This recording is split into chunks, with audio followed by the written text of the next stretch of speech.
आने वाला होता है जो 3% से ज्यादा प्लस या माइनस होते हैं। चलो, सही है लमसम। आज जो हम लोग पढ़ेंगे ना, ये पूरा ध्यान से समझना। देखो यहाँ पे आज पढ़ेंगे राइट स्टॉक और इंट्राडे, है ना। ये राइट स्टॉक हमें क्या करना है, इंट्राडे के लिए फाइंड करना है। सबसे पहला देखो, इसमें कुछ क्राइटेरिया है जो क्या है, सक्सेसफुल इंट्राडे है ना। यहाँ पे देखो कुछ, इसमें कौन कौन सा स्टॉक्स को हमें देखना चाहिए। हमें सबसे पहले क्या करना है, हाई लिक्विडिटी वाला स्टॉक लेना होगा। हाई लिक्विडिटी मतलब कौन सा होता है बताइए, कौन सा स्टॉक होगा जिसमें सबसे ज़्यादा लोग क्या करते हैं, इंटरेस्ट लेता होगा बाइंग में या सेलिंग में। वो होगा कौन सा, निफ्टी 50 के स्टॉक्स। निफ्टी 50 का होगा जितने भी। ये कितने बजे देख रहे हैं हमने? ये कभी भी पहले आपको समझो, मैं बताऊँ कब आपको ट्रेड करना है, उसका टाइम फ्रेम अलग होता है। ये होता है क्या, ये हाईली लिक्विडेटेड स्टॉक होता है जिसमें क्या होता है, बहुत बड़ा वॉल्यूम आता होगा बाइंग का। हाई देख रहे हो, हाई ट्रेडिंग वॉल्यूम, ठीक है। अगर सेल भी करेगा तो हाई लार्ज क्वांटिटी में होगा, और अगर बाइंग भी होगा तो लार्ज क्वांटिटी में होगा। उसी को हम लोग क्या बोलेंगे, हाईली लिक्विडेटेड स्टॉक्स, ठीक है। उसके बाद होता है मीडियम स्टॉक्स होगा। निफ्टी 50 के बाद क्या होता है, निफ्टी 100, निफ्टी 200, नाम सुना है कि नहीं ना सुना है आपने, बताइए। निफ्टी 500 नाम सुना है, बताइए। निफ्टी 100 भी होगा, देखो। हाँ हाँ हाँ। निफ्टी 200 भी सुना होगा, निफ्टी 100 भी सुना होगा। ये आता है किसमें, मीडियम वोलेटाइल स्टॉक्स आता है। मतलब क्या हुआ, इससे थोड़ा सा कम होगा इसमें। इसमें भी लिक्विड हो तो होगा, ऐसा नहीं कि इसमें नहीं होगा। इसमें बहुत ज़्यादा बाइंग और सेलिंग होगा, मोमेंटम होगा इसमें। उसके बाद है क्या, ब्रॉडर मार्केट। देखो अब ये तो आपने देख लिया है, इसमें क्या हुआ, निफ्टी 50 का देख लिया आपने, हाईली लिक्विडेटेड होता है, जिसको हम लोग blue chip off the company बोलते हैं ना। इंडिया का ब्लू चिप अगर पूछेगा स्टॉक्स कौन सा है तो निफ्टी 50 में आता है। वो जो में बहुत बड़ा बाइंग वॉल्यूम आता है, वो समझ लो हमारा अर्थव्यवस्था का रीढ़ एक तरह से, ठीक है। अब यहाँ पे देखो, उसके बाद क्या होता है, करेक्शन विथ ब्रॉडर मार्केट। इनका मतलब समझ में आया क्या हुआ, वैसा स्टॉक हम लोग पकड़ेंगे जो पूरा मार्केट को मैनिपुलेट करता हो, मार्केट को चलाता हो। जैसे मेजर इंडाइसिस, याद है, सेक्टर, ये नाम सुना है कि नहीं। मेजर इंडाइसिस आपको मैंने बताया था, इंडाइसिस जैसे निफ्टी 50 हो गया, फिर निफ्टी हो गया, इंडाइसिस में आता है ना। उसके बाद कुछ कुछ सेक्टर है जो क्या करता है, पूरा मार्केट को घुमाता है, घुमा देता होगा। अगर स्क्रीन घुमाओगे, नहीं आ रही आपकी? इसकी नहीं आ रही मैम क्या, बोलिए ममता मैम। आ रही है बारी। अब आ रही सर, अभी तक नहीं आ रही थी, अब आ रही है। बीच बीच में नेटवर्क इशू आ जा रहा है। ऐसे अब नेटवर्क, नहीं आ रही है सर अभी। चलो अब कोई। आ रही। अब यहाँ पे थोड़ा सा देखो, करेक्शन ब्रॉडर मार्केट मतलब क्या हुआ, जो वो अगर स्टॉक अगर मूव करता है, अगर ब्रॉडर मार्केट जो पूरा मार्केट को डायरेक्शन को चेंज करता है, उसको हम लोग क्या बोलेंगे, ब्रॉडर मार्केट, ठीक है। जैसे कुछ कुछ स्टॉक, निफ्टी आईटी बताया था, इन्फोसिस बताया था। अगर इन्फोसिस, टेक महिंद्रा और ये इन्फोसिस अगर ये गिर जाता है, विप्रो गिर जाता है, तो क्या होता है, वो आईटी सेक्टर को पूरा गिरा देता है। तो उस वेटेज का बहुत क्या होता है, वो वेटेज रखता है इसमें। अब यहाँ पे हम लोग कुछ कुछ स्टॉक्स बताए। अब यहाँ पे कुछ कुछ हम लोग इंडिकेटर भी देखेंगे, जिससे आपको पता चलेगा स्टॉक में मोमेंटम हो रहा है कि नहीं हो रहा है। जैसे देखो, मोमेंटम ट्रेडिंग क्या होता है इसमें, जिसमें हाई वॉल्यूम होता होगा, हाई बाइंग वॉल्यूम या सेलिंग वॉल्यूम होता होगा, जिसको मतलब देखो है ना, मूविंग इन क्लियर डायरेक्शन। अगर बहुत सारे लोग अगर बाई करेगा ना, तो वो अच्छा खासा बड़ा रैली करेगा वो। जैसे देखना कि अगर कभी कभी आता है ना, HDFC बैंक 100 पॉइंट भाग जाता है, 50 पॉइंट भाग जाता है, क्योंकि उसमें बहुत ज़्यादा वॉल्यूम आ जाता है बाइंग का। तो उसको हम लोग क्या बोलते हैं, मोमेंटम स्टॉक्स, है ना। Strong moving in clear direction with high volume, देखो यहाँ लिखा हुआ है ना, strong momentum continue in one direction, ठीक है। एक ही डायरेक्शन में पूरा लगातार वो भागते रहेगा, उसको क्या बोलेंगे हम लोग, मोमेंटम स्टॉक्स। उसमें क्या होता है, उसमें ओपन इंटरेस्ट भी हाई होगा और उसमें वॉल्यूम भी हाई होगा, ठीक है। और चार्ट पे आपको दिखेगा कि हाँ यार, ये मतलब अच्छा मोमेंटम दे रहे हैं। उसके बाद क्या होगा, ब्रेकआउट ट्रेडिंग। ब्रेकआउट ट्रेडिंग क्या होता है, मुझे बताइए, बताइए विनोद सर, ब्रेकआउट ट्रेडिंग क्या होता है। कोई भी स्टॉक जब कोई भी स्टॉक जब ब्रेकआउट देने वाला होता है। हाँ, जैसे देखो क्या होता है ना, ऐसे नहीं कि मतलब ये 5 मिनट लगा देंगे। बहुत सारे स्टॉक्स क्या होता है ना, महीना 2 महीना से ना एक कंसोलिडेट करते रहेगा एक रेंज में, इस तरह से, ठीक है। और क्या होता है, कोई न्यूज आ गया, कुछ भी आ गया, ये रेजिस्टेंस के पास आकर वेट करते रहता है, और कभी अचानक ये बड़ा ब्रेकआउट दे दिया तो उसको हम लोग बोलेंगे ब्रेकआउट स्टॉक, ठीक है। ये हो गया। उसके बाद क्या होता है, ट्रेडिंग बेसिस और न्यूज एंड इवेंट। कभी कभी नाम सुना है, कोई न्यूज आ गया, आरबीआई न्यूज पॉलिसी है, आ गया। किसी खबर के कारण जो मूवमेंट है किसी में। हाँ, मोमेंटम आगे दूसरों क्या बोलेंगे हम लोग, उसमें भी मोमेंटम आ जाता है। उसमें कैंडल और इंट्राडे में क्या होता है, उसमें देखते हैं जैसे इकोनॉमिक डेटा आ गया, कोई आरबीआई कोई पॉलिसी आ गई, कोई बैंक में कुछ चेंज आ गया, उसमें भी क्या होता है, ये न्यूज और इवेंट में भी हम लोग ट्रेड करते हैं। उसके बाद होता है क्या, कंटेंट शेयरिंग, ठीक है। कंटेंट शेयरिंग हो गया। उसके बाद उसमें क्या होता है, कुछ अगर पार्टी वगैरह का नहीं होता, इलेक्शन वगैरह हो गया, उसमें ये जो एंटिसिपेशन आ जाता है, कोई मतलब कुछ न्यूज आ गया बड़ा सा कुछ सेक्टर के लिए, जैसे मान लो फार्मासी में कोई टैरिफ लगा दिया, कुछ हो गया, तो उस केस में क्या होता है, कंट्रेंट ट्रेडिंग हो जाती है इसमें। अब हम लोग थोड़ा सा देखते हैं इंडिकेटर कौन कौन सा जो हमारे बहुत यूजफुल होता है। इसके अलावा कोई इंडिकेटर आपको मार्केट में काम नहीं आता है। सबसे नंबर 1 पे आ गया पहला मूविंग एवरेज। मूविंग एवरेज का नाम सुना होगा, ठीक है, एमए जिसको बोलते हैं मूविंग एवरेज। ये मूविंग एवरेज कितना से स्टार्ट होता है? मूविंग एवरेज 5 से लेके 200 तक होता है, ठीक है, जो यूजफुल होता है। उसके बाद हो गया RSI, ये मेरा फेवरेट है, सबसे बेस्ट है ये प्राइस टू RSI। ये RSI हो गया, आपको बताया था 30 के नीचे क्या होता है, सेलिंग, और 50 के ऊपर क्या होता है, स्ट्रॉन्ग बाइंग, ठीक है। और ये तो यहाँ पे 30-70 के ऊपर क्या होता है, ओवरसोल्ड, और 30 के नीचे क्या होता है, ओवरबॉट। ये आपको याद रखना, ठीक है। जैसे अगर 30 के नीचे जाएगा तो क्या होगा, ये ओवरसोल्ड हो जाएगा, और 70 के ऊपर जाएगा तो क्या ओवरबॉट होगा। इसके बाद क्या होता है, 0 से 100 के बीच में ये घूमते रहता है। उसके बाद हो गया मूविंग एवरेज। हम मूविंग एवरेज मतलब क्या हुआ, मूविंग एवरेज का मतलब हुआ कि मूविंग एवरेज कन्वर्जन और डाइवर्जन, ठीक है, ये दोनों दिखाता है। ये दोनों मूविंग एवरेज और कन्वर्जन डाइवर्जन को दिखाता है, ये एक ही, उसको बोलते हैं हम लोग MACD। ये एक तरह समझ लो एक वॉल्यूम की तरह होता है, एक हिस्टोग्राम दिखाता होगा, इस तरह से आपको दिखोगे ना, इस तरह से एक वॉल्यूम जैसा यहाँ बनते जाएगा इस तरह से। तो ये भी क्या होता है, मोमेंटम इंडिकेटर होता है। यहाँ पे देख लो मोमेंटम है ना, ये help to identify the directional trade. ये ट्रेड को आइडेंटिफाई करने में ये मोमेंटम इंडिकेटर होता है। जब मोमेंटम होगा तभी दिखेगा। लास्ट वाला क्या होगा, वॉल्यूम वेटेज, जो हम लोग बोलते हैं उसको वीवैप। वीवैप का नाम सुना होगा। वीवैप भी बहुत पावरफुल है, जो वॉल्यूम को वेटेज निकाल देता है कि कितना वॉल्यूम बाइंग आ रही है, कितना सेलिंग आ रहा है। और लास्ट वाला क्या है, बोलिंजर बैंड। बोलिंजर बैंड में 3 बैंड होते हैं, इस तरह से 3 बैंड होगा इस तरह से, ठीक है। मिड बैंड से अगर ऊपर रहेगा तो स्ट्रॉन्ग क्या है, वो मोमेंटम में है।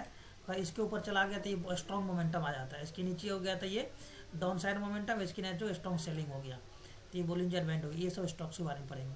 अब हम लोग आ जाते हैं थोड़ा सा चार्ट पे। अब हम लोग सबसे पहले पकड़ते हैं, ये देखो यहाँ पे, उसका मैं एग्जांपल दिखाता हूँ। ये वाला जो देख रहे हो आप, ये जो ग्रीन कलर का है, ये बोलिंजर बैंड है। ये देख रहे हो यहाँ पे लाइन, ये जो देख रहे हो, ये तीनों लाइन क्या हो गया, बोलिंजर बैंड का। ये देख रहे हो बोलिंजर बैंड है ये। और ये जो 2 लाइन देख रहे हो ना, ये वाला, ये दोनों कौन सा हो गया, मूविंग एवरेज हो गया यहाँ पे, ठीक है। ये मूविंग एवरेज हो गया, और ये हो गया हमारा वॉल्यूम, ठीक है। और ये हो गया मेरा RSI। ये आपको पता है, RSI बताया था इस तरह से आपको दिखाया होगा आपको। ये हमारा RSI हो गया, यहाँ पे 70 हो गया। यहाँ पे क्या होता है, ये नीचे हो गया था 50, और ये हो गया हमारा 30। ये हो गया वॉल्यूम, और ये हो गया वीवैप। ये जो लाइन देख रहे हो ना, ये वीवैप हो गया। ये हो गया MACD लाइन, और ये हो गया वीवैप। इस तरह से लाइन होता है, ठीक है। तो ये पूरा आपको इंडिकेटर दिख जाएगा। आप यहाँ पे देखो, प्री मार्केटिंग ओपनिंग क्या होता है, ब्रेकआउट स्टैंड है कैसे होता है। और जैसे मान लो ब्रेकआउट, ये क्या हो रहा है, ब्रेकआउट मतलब क्या हुआ, यहाँ कहीं ना कहीं यहाँ पे क्या हुआ, एक रेजिस्टेंस होगा यहाँ पे। ये मार्केट प्री ओपनिंग मार्केट यहाँ हुआ, सपोज करो यहाँ प्री ओपनिंग मार्केट हुआ यहाँ पे, और यहाँ पे मार्केट गया, यहाँ पे घूम के रिटेस्ट किया, और यहाँ ब्रेकआउट हो रहा है इस तरह से, ठीक है। ये वॉल्यूम देखो बढ़ रहा है ब्रेकआउट में। यहाँ पे RSI भी ओवरसोल्ड हो गया, देखिए रिटेस्ट करके गया ऊपर की तरफ। अब इस तरह से MACD लाइन आपको यहाँ दिखाएगा कि वॉल्यूम भी क्या हो रहा है, इंक्रीज हो रहा है। प्लस ये क्या है, मूविंग एवरेज, दो लाइन। MACD का मतलब क्या हुआ, मूविंग एवरेज, और ये जो है ना कन्वर्जन डाइवर्जन का मतलब समझ लो, ये वॉल्यूम हो गया, ये बाइंग का और सेलिंग का दिखाता है यहाँ पे। चलो अब हम लोग चलते हैं यहाँ पे इंट्राडे स्टॉक सिलेक्शन। सबसे मोस्ट इम्पोर्टेंट होता है क्या, हमें स्टॉक को सेलेक्ट कैसे करना है कि ये स्टॉक ऊपर जाएगा या नीचे जाएगा। ये चीज़ 99% लोगों को अगर पता चल जाता तो वो पता है प्रॉफिटेबल बन ही जाएगा। सबसे पहला काम क्या करना है इसमें, प्री मार्केट मूव मतलब क्या हुआ, बताइए ममता मैम आप। प्री मार्केट मूव का मतलब क्या हुआ, बताओ आपने सर। प्री तो मार्केट खुलने के पहले सब ग्लोबल न्यूज वगैरह जो रहता है वो सब देख के अपना सिलेक्ट कर लेना है मार्केट। यहाँ देखो प्री मार्केट स्टॉक्स को, प्री मार्केट ओपन होने से पहले 8:45 से लेके 9:15, ये हमारा क्या होता है, प्री मार्केट ओपनिंग हो गया। इसमें आपको सबसे पहले क्या करना है, क्या देखना है इसमें, निफ्टी, यहाँ देखो नीचे बिल्ड, और एक आपको वॉच लिस्ट बनाना पड़ेगा, ठीक है। पहला वॉच लिस्ट बना लेना अपना। प्री मार्केट ओपनिंग में क्या क्या देखना है हमें, निफ्टी 50, अभी मैंने बताया जो हाईली वेटेज होगा निफ्टी 50, बैंक निफ्टी, ठीक है, जिसमें क्या होता है लिक्विडेट मिड कैप और लिक्विडेट। आपका रेंज का इश्यू आ रहा है कुछ, क्या क्या रेंज, स्क्रीन जा रही बार बार, स्क्रीन बार बार जा रही है, नहीं तो कहाँ जा रही है स्क्रीन, सही तो आ रही है। चलो अब यहाँ देखो, आपको भी हो रहा है प्रॉब्लम क्या मैम, बताइए ममता मैम। अब आगे स्क्रीन। चलो यहाँ देखो, अब यहाँ पे समझो, यहाँ पे कोई बात नहीं, रिकॉर्डिंग आपको मैं भेज दूंगा, रिकॉर्ड भी हो रहा है। सर अब यहाँ पे देखो प्री नहीं मार्केट ओपनिंग का मतलब क्या हुआ, 8:45 से लेके 9:15 के बीच में हमें क्या देखना है, डेटा देखना है, किसका, निफ्टी 50 निफ्टी बैंक का। और इसमें जो हाईली लिक्विडेटेड स्टॉक्स है, जिसका हाईली वेटेज है निफ्टी में, निफ्टी बैंक में, जैसे मान लो HDFC बैंक हो गया, ICICI बैंक हो गया, जिसका मतलब बहुत ज़्यादा वेटेज रखता है निफ्टी में, उसको देखना है। ठीक है, ये कब देखना है आपको, 8:45 से 9:15 के बीच में। ठीक है, उसके बाद क्या करना है, यहाँ पे उनका वॉल्यूम भी चेक करना है। ये आपको बताऊंगा अभी कहाँ चेक करते हैं वॉल्यूम कहाँ देखना है, 10 लाख से ऊपर होना चाहिए क्या, डेली के हिसाब से। और ये जो प्राइस है ना, प्राइस वैसा स्टॉक्स पकड़ना जो क्या होगा, जिसका प्राइस क्या होना चाहिए, 50 रुपीज़ से ऊपर होना चाहिए। 50 रुपीज़ से नीचे का स्टॉक मत लेना आप। ठीक है, 50 रुपीज़ में से अब मान लो अगर मैं बहुत सारे ऐसे स्टॉक्स है जो 50 पैसे नीचे, अगर निफ्टी के अंदर, उसमें मत लेना, उसमें बाइंग वॉल्यूम ही नहीं आएगा। यहाँ लिखा हुआ है प्राइस अबव कितना, 50 रुपीज़। अवॉइड है ना पेनी मूव नहीं करना है, मतलब छोटा मोटा मूव होगा उसको नहीं देखना है। ठीक है, सबसे पहले निफ्टी बैंक को देखना है, निफ्टी 50 को देखना है, उसके बाद 15-20 स्टॉक उसमें जो होगा उसको देखना है। उसके बाद देखना है 10 लाख से ऊपर वॉल्यूम होना चाहिए उस स्टॉक्स में। उसके बाद हम लोग किस में आ जाएंगे, सेक्टर स्ट्रेंथ देखेंगे। सेक्टर स्ट्रेंथ आपको पता है कि अगर निफ्टी 50 में सबसे हाईली वेटेज किस सेक्टर का रहता है, जैसे इन्फोसिस हो गया, IT हो गया, फिर निफ्टी, उसको भी देखेंगे। उनको देखने के बाद क्या करेंगे, प्री मार्केट मूव क्या होगा, गैप अप और गैप डाउन देखेंगे, कितना 1% से प्री ओपनिंग कौन कौन सा स्टॉक्स है, 1% से ऊपर आपको बताया होगा मैंने। उनको देखना है कि कौन सा ऊपर है कौन सा नीचे है। अगर नीचे हो जाएगा तो क्या होगा, उसको नजर रखेंगे सेल में, फिर उसको सेक्टर को देखेंगे हम लोग। अब यहाँ पे आ जाओ, उसका तो कुछ अगर रिजल्ट अगर आने वाला उसको देखो, कॉर्पोरेट अनाउंसमेंट देख लो, RBI पॉलिसी देख लो कि किस सेक्टर का मोमेंटम होने वाला है, किस सेक्टर के फेवर में RBI का कोई न्यूज आने वाला है, या ग्लोबल क्यू आने वाला है। ग्लोबल क्यू जो मतलब समझे, जैसे मान लो अभी जो कंपनियां अभी टैरिफ जो लगाया था यूएस में डोनाल्ड ट्रम्प ने, तो किस में लगाया था, गारमेंट्स पे लगाया था, कपड़ा का। तो वो बताओ कपड़ा का मैन्युफैक्चरिंग वाला जो कंपनी हो क्या होगा, गिरेगा वो। अगर मान लो वहीं पे अगर लगा देता IT सेक्टर पे, तो वहाँ पे क्या होता, IT सेक्टर गिरता। तो सेक्टर का न्यूज़ भी देखना है कि RBI न्यूज़ देखना है, गवर्नमेंट को देखना है। और ग्लोबल क्यों का मतलब वही हुआ कि इंटरनेशनल हमारा रिलेशन कैसा है, क्या उस देश में अगर प्रोडक्ट जा रहा है, किस प्रोडक्ट पे सैंक्शन लगा है, किसका वहाँ पे डिमांड ज़्यादा हुआ, किसका डिमांड घटा है, तो उसके हिसाब से क्या वो सेक्टर गिरेगा वहाँ पे। ठीक है, उसके बाद हम लोग क्या करेंगे, उसके बाद टाइम हो गया 9:15 से 9:45 के बीच में क्या करना है, आफ्टर मार्केट ओपनिंग। यहाँ देखो सबसे इंपॉर्टेंट क्या है, यहीं पे लोग गलतियाँ यहाँ करते ना, यहाँ पे ये देख लिया, प्री मार्केट देख लिया, सेक्टर देख लिया, बस टेक्निकल ब्रेकआउट भी फिर फाइंड करना होता है। अब यहाँ पे हम लोग क्या, ये तो हमारा वॉच लिस्ट बना है, कहाँ तक ये आपका न्यूज व्यूज देखना है, ये अनाउंसमेंट वगैरह सब आपको चेक करना है, कहाँ से 9:15 से। अब 9:15 में क्या करना है, स्कैनर निकालना है। स्कैनर मतलब क्या हुआ, आपको फिल्टर करना है उसमें स्टॉक को। कैसे फिल्टर करेंगे हम लोग, 9:15 से बैठ जाएंगे, 9:45 तक आपके पास टाइम है। आपने तो पहले चेक कर लिया, उसके बाद आपको क्या करना है, ट्रेड एंट्री करना है। कब, जिसका वॉल्यूम क्या होना चाहिए, जैसे मान लो अगर सुबह में अगर 5 लाख वॉल्यूम है, क्या वो डबल हुआ है कि नहीं हुआ वो देखना है। क्या लिखा, high relatively volume compare to average at the time. ठीक है, क्या अगला 2 दिन से पहले क्या डबल होना चाहिए वॉल्यूम। और उसका ब्रेकआउट और ब्रेक डाउन हमें देखना होगा, स्टडी में क्या ब्रेकआउट था क्या ब्रेक डाउन था, ये भी हम लोग चेक करना पड़ेगा। ठीक है, उसके बाद देखिए यहाँ पे नीचे आओ, यहाँ देखो, ये देखो क्या लिखा हो, स्ट्रॉन्ग सेक्टर सपोर्ट होना बहुत जरूरी है। स्ट्रॉन्ग सेक्टर सपोर्ट मतलब समझ में आया। अगर हम लोग यहाँ पे अगर देख रहे हैं कि अगर IT सेक्टर का अगर इन्फोसिस अगर ऊपर जा रही है, इन्फोसिस मान लो हमारा ऊपर जा रही है स्टॉक, ठीक है, तो ये मुझे बताओ इन्फोसिस किस सेक्टर का है, ये IT सेक्टर का है। IT सेक्टर का सारे स्टॉक देख रहे, सारे इंडेक्स में देख रहे, निफ्टी भी ऊपर जा रही है, बैंक निफ्टी ऊपर जा रही है, ठीक है, IT सेक्टर ऊपर जा रहा है। तो उस केस में हम क्या कर सकते हैं, इन्फोसिस में ट्रेड लेंगे कि नहीं लेंगे, बताइए मुझे। क्योंकि निफ्टी भी यहाँ पे क्या कर रहा है, ऊपर का सपोर्ट कर रहा है, बैंक निफ्टी भी सपोर्ट कर रहा है, और यहाँ पे निफ्टी IT का भी इंडेक्स सपोर्ट कर रहा है, तो उसमें क्या अच्छा खासा उसमें मोमेंटम आएगा। तो ये चीज़ आप ध्यान रखना कि स्ट्रॉन्ग सेक्टर सपोर्ट होना बहुत जरूरी है। ये आपको कैसे पता चलेगा, advance decline on heat map, whole sector move in the direction of.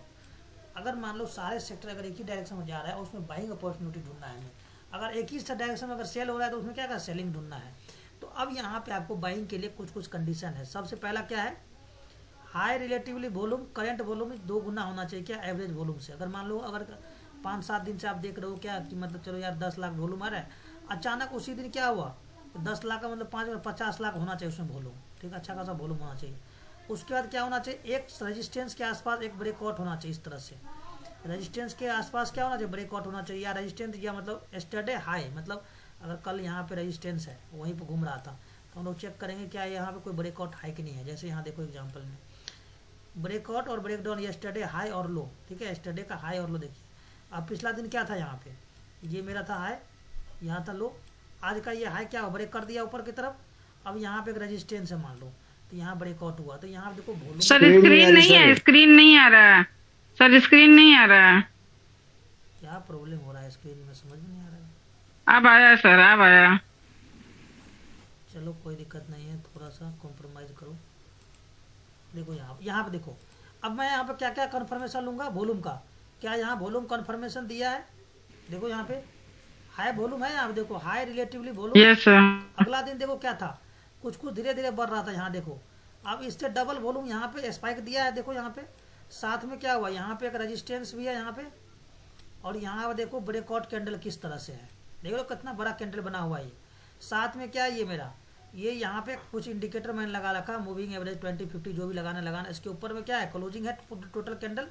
तो हम लोग इस स्टॉक को क्या करेंगे, बाई करेंगे यहाँ पे, ठीक है।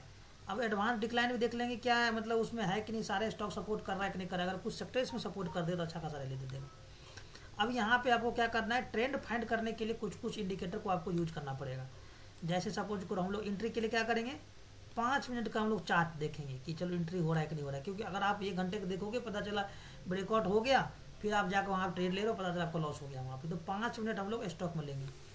ट्रेंड देखने के लिए क्या करना पड़ेगा, 20 EMA और 50 EMA किसके लाइन के ऊपर होना चाहिए, इससे उसके ऊपर होना चाहिए कैंडल स्टिक। यहाँ देखो 20 EMA है यहाँ पे, ये देखो ये मेरा क्या हुआ 20 और ये 50 EMA हो गया। ये जो देख रहे हो ये 20 और ये 50 EMA हो गया, इसके ऊपर कैंडल जाना चाहिए। तो स्क्रीन फिर गई आगे, क्या हो गया, स्क्रीन बार बार जा रही है सर। स्क्रीन जा रही है, बार बार आ रही है। अब आ रही है, देखो सही से। 1 मिनट रुक जाओ। आवाज ब्रेक हो रहा है बीच बीच में। आप रेंज में नहीं हो क्या अच्छे से? अरे रेंज में वो पता नहीं क्या इशू हो रहा है। अब आ रही है, देखना सही है। अब स्क्रीन सही है, देखना एक बार बताओ। गई दोबारा। अब बताओ स्क्रीन सही आ रही है, देखना एक बार।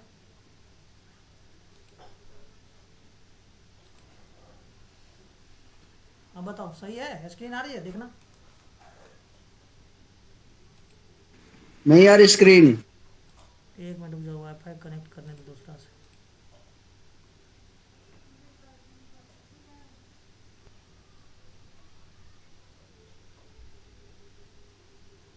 अब आ रही है, देखना एक बार।